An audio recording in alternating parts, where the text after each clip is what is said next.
when four boys living in Ikotepene, Akwa Ibom, Nigeria, decide to take up a day in school one hot Wednesday afternoon, they never realized that this day could be the beginning for the end of their lives. Hi, my name is Abasiama Udom, and I am the author of a Tough Boys series. It is a 4-part book that follows the lives of four teenage boys who take up a day after facing a bully situation in school. It is set in the beautiful Rafia city, Ikotepene, Akwa Ibom State, which is in the southern region of Nigeria. There are many reasons why I set this book there. First, I've always wanted to set up something so deep outside the places we know, the corporate areas, which are Lagos, Port Harcourt, and Uyo, even Uyo, the city of Akwa Ibom. I wanted to take us to the backwater, the behind the village, sort of.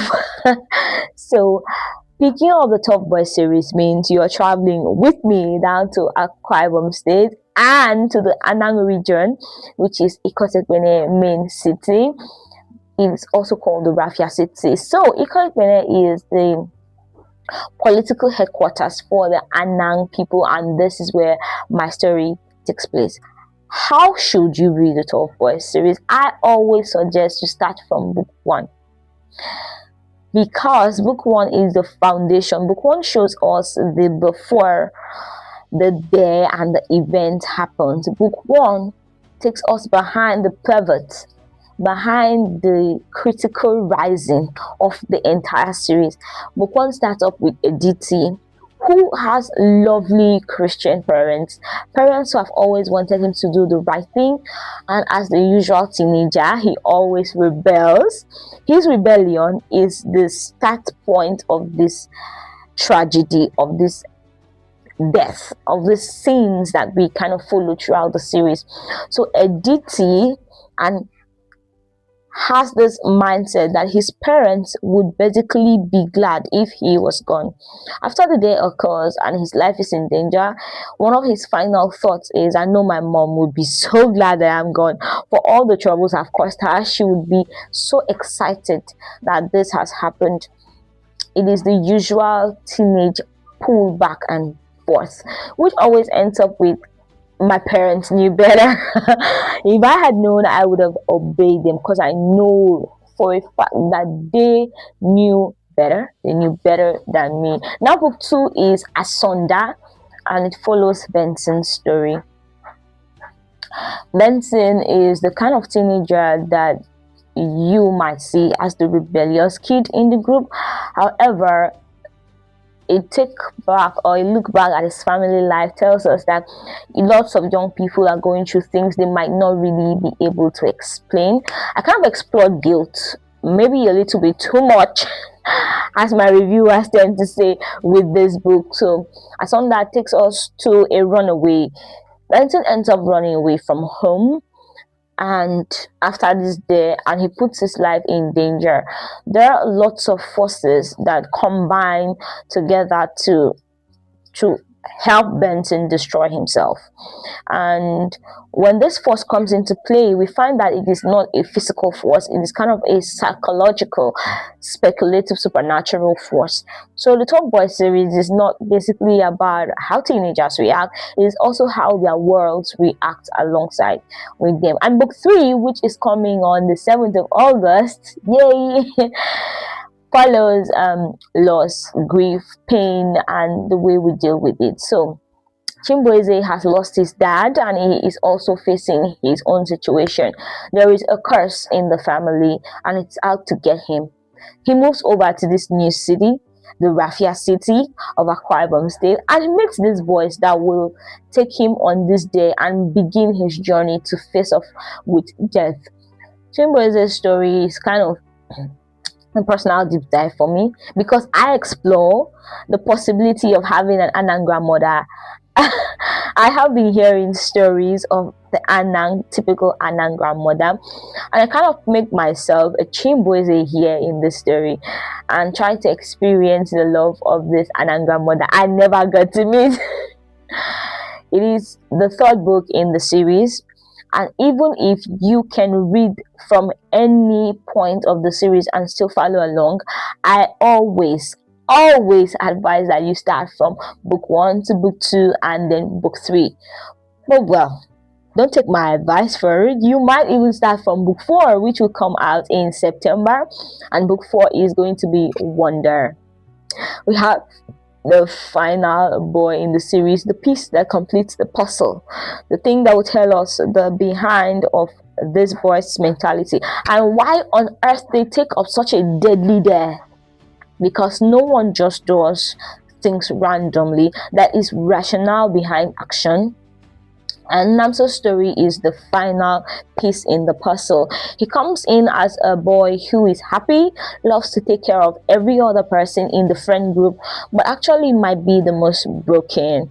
With this day, we see him exposed, raw, and just there. We can really touch him and feel him and understand that with people who are broken, it doesn't really show, because someone might be laughing and smiling and caring a lot. I've always felt that the people who smile the most have a lot of pain behind them.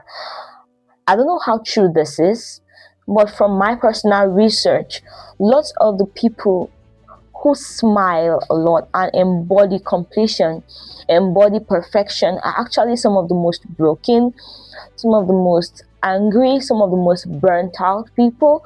I've seen first daughters and second daughters and third daughters, and men on the other hand. I have seen leaders of departments, I have seen heads of companies go through this tussle.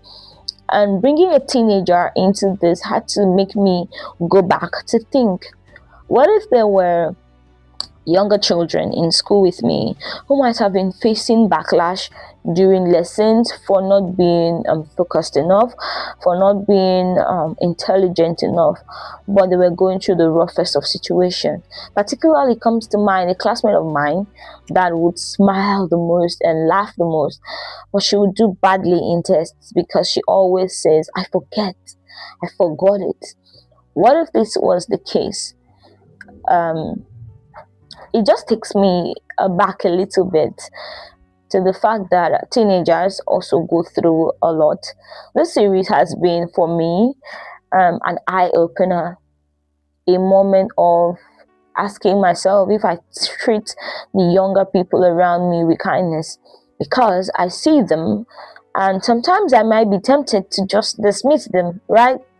You might be tempted to say, okay, they're just Gen Z and their head is just shaking and they're just behaving anyhow, but there might actually be a reason behind their behavior, and that behavior might even be a cry for help.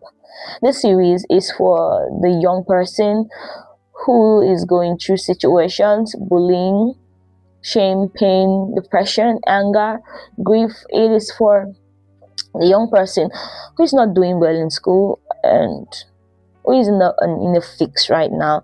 It is also for the young person who is doing well, but who knows truly that there is something else behind all the smile and all the laughter and all the joy.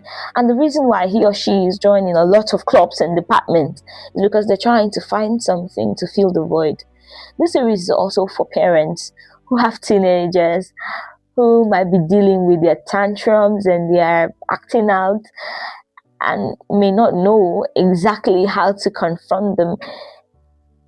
It is not a medical or a diagnosis. It is a series of events that you might put your teenager in and just see if they are an Editi, a Benson, a Chimboise, or Namso.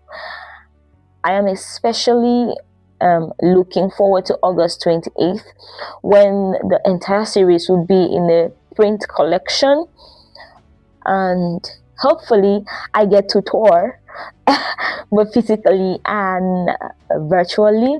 I get to do a book tour. A book tour for the Tough Boy series has been on my mind a lot, and I want to be able to give it out to this book out to young people for free. So if you want to support me and give out the Tough Boy series in print, which will be out in October, free to young people, then you can of course reach out to me and I'll tell you how we will go about it. You need to check out the Tough Boy series book 1, 2, 3, and 4. Get it also to the teenager that is in your life. Help them to read it, hold a discussion with them, and ask them who in the story really resonates and feels like them.